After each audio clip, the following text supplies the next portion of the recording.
Hello everybody, back here again for a vlog a day, and today is Saturday the 30th, and today was a lovely, beautiful day today. A little bit of rain and whatnot early on in the morning, but it went away early, so I got to ride my motorcycle for the first time without it raining on me, which was kind of interesting because every day I've taken my motorcycle out since I bought it, it's been raining. So it was kind of nice to ride it without the rain going on and whatnot, so it worked out well. So I got up this morning super early, came out, hopped in the hot tub like I do most mornings, chilled out there a little bit.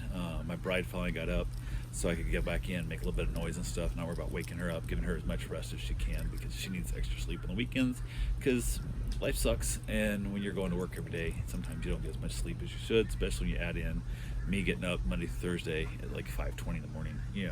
It just kind of limits her sleep, so I try and give her as much sleep as I can. So got around, jumped on the motorcycle, headed over to go feed the cats, went and took care of them, came back, chilled out a little bit.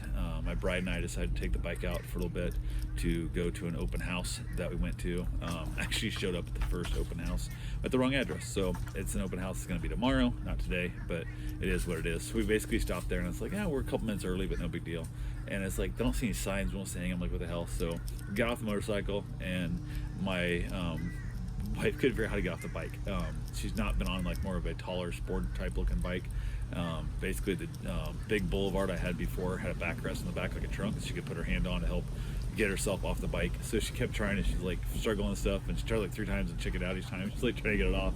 She finally got off the bike, didn't fall down but came close to. Finally got off the bike. We kind of laughed and joked. Realized she checked and realized we had the wrong address. So we basically, she got back on the bike again, which is kind of funny. So we hopped back on the bike, headed over to the house, to the open house that actually was an open house. So we got there, she went to get off the bike again and struggled and kind of fought with it a little bit. She finally got off the bike. It's still something she's learning how to do, just a different layout. So trying to figure out how she's going to get off the bike easily, which, oh my gosh, I was like laughing so hard I was having trouble catching my breath. It was pretty good. So we get in, looked at the house. Really, it's actually a house we'd done. I went through an open house before, coming back from a run or going out feeding the dog or doing something. I can't remember where it was, but went out and basically walked to the house, to the open house. I think they got their square footage off because they say it's like 20. They say it's a lot bigger than it is. So, but there's the house needs all the work. Like the kitchen needs completely remodeled. All the floors are screwed up. Like this cheap laminate flooring that's like pulling apart and stuff, like the fake wood. There's gaps in all the seams and stuff. A couple of the rooms, like one of the rooms, completely missing all the wood or all the tile, all the carpet. Still has a tackless strip, which is such a dumb name for an item that goes around outside your house. It's where the carpet tacks in. It's a piece of wood with 1,000 little tacks in it. So I'm not really sure why it's called tackless strip. That's what it's called. So that's all exposed. You're stabbing your feet on it, stuff as you walk through. Absolute ridiculousness. Just damaged everything. There's drywall patches where they've screwed up stuff and they didn't patch it correctly. If you lick me, I'm going to put you down. Don't you dare lick me. So I went ahead, looked at the house. There's a great little like screen-in patio thing. There's access to the bathrooms throughout the patio, which is really nice. But so it's like a double door, like kind of like a Jack and Jill bath, but it goes outside and inside, which is great unless you're, it's one of those things like normally during the life you just have the door open on the inside, lock the outside door, and then if you're having a party, lock the inside door and just have outside access only, which would be kind of nice. You don't have people walking in on each other and whatnot kind of thing. But it was 4-bedroom, just kind of a weird layout. Had a dining room area and stuff that just wouldn't have worked for us. And they're asking like $340. They just lowered the price from $345 to $340. And this house needs, I'm gonna guess, minimum $30,000 remodel, probably closer to $50 if you wanted to do a little bit higher end stuff. So now you're into this house for $400,000, and there's no yard. It's just this tiny little crap house that there's no way it's worth $400,000. So I'd say at like $280, the house would be a marketable price because you put $30,000 into it. So now you're at $310, and then you might have a market for it. But as soon as this bubble burst, it's going to go back to a $250,000 house remodeled. So it's definitely not worth $400, which is what they're going to be by the time you get it redone right now. So it is what it is there. We left there, headed back home, chilled out a little bit, got back to the house. I tried actually like leaning the bike over for her to get off this time. So I leaned the bike way down, and then when she was getting off, she got her foot caught and she was like stuck. And now I'm like I'm kind of stuck on the bike, and I'm about to drive the bike. I'm like, I might just lay this thing on the ground and let you off here. And we kind of laughed and joked with it, cracking myself up, watching her try and get off this bike. It was interesting. So she finally got off though, went inside, we hung out a little bit. I ended up having we had like a late lunch kind of thing. We ended up having leftover pizza, which we thought we were going to do for dinner, but decided to do it for lunch because I was hungry.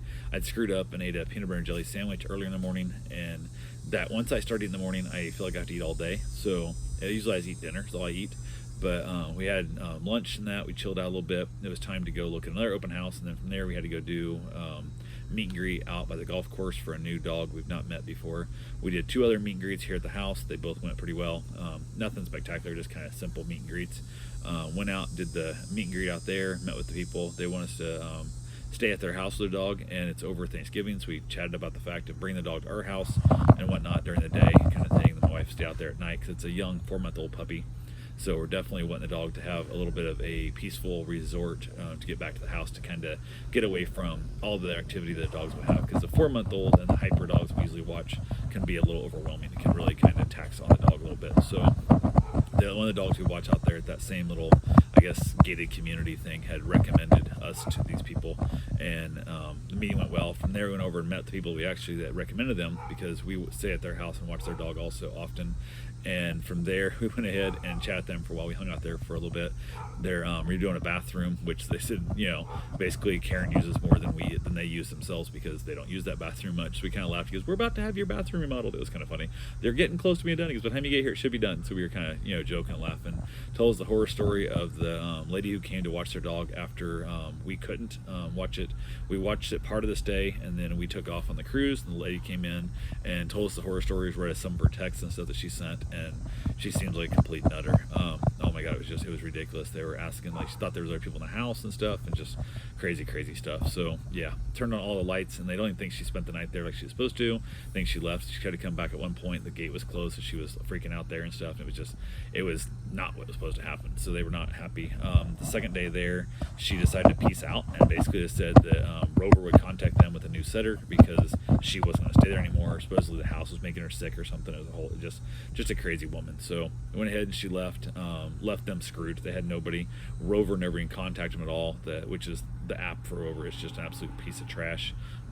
Crap all of it out. So they hit us up while we're on the cruise, asking if they could book us for the next day, and we're like, yeah, we had Wi-Fi access on the boat, so we was able to talk to them a little bit.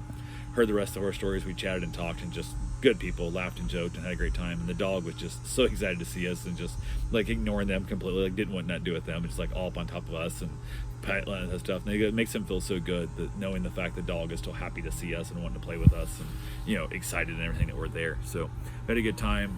He ended up giving me a Romeo y Juliet cigar as like just a thank you for taking care of the dog kind of thing.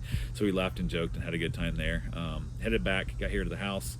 Watched my wife try and get off the bike again, and just, oh my god, it was hilarious. We had the whole thing with that. So we basically took the car out to their places, because my wife, one, didn't want to ride that far. It's about 20 minutes or so to their house, and didn't know she wouldn't be on the bike that long. It's a little chilly today, so definitely not the best bike riding weather for her.